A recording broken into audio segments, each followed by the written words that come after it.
beväringa där i sin krigsmansprakt. Hon är grann, hon är gul, hon är blå. Hon har tjupit sig full och hon dansar i takt.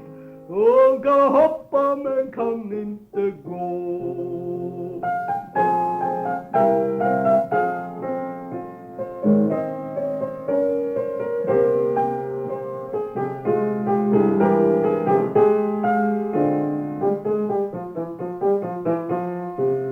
Se hon girar och far och slår klack emot klack. Se hur kaskarna hänga på snid. När den ene går fram gör den andra i back. För sig så är beväringa sin.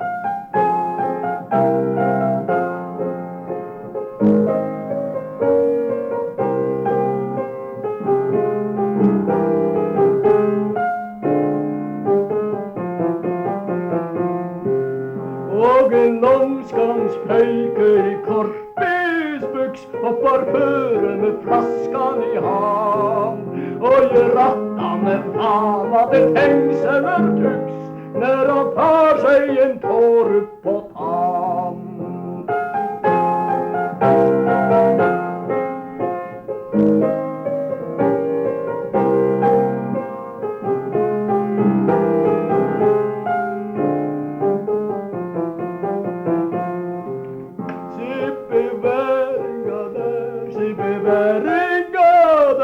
Hon kan hoppa men kan inte gå.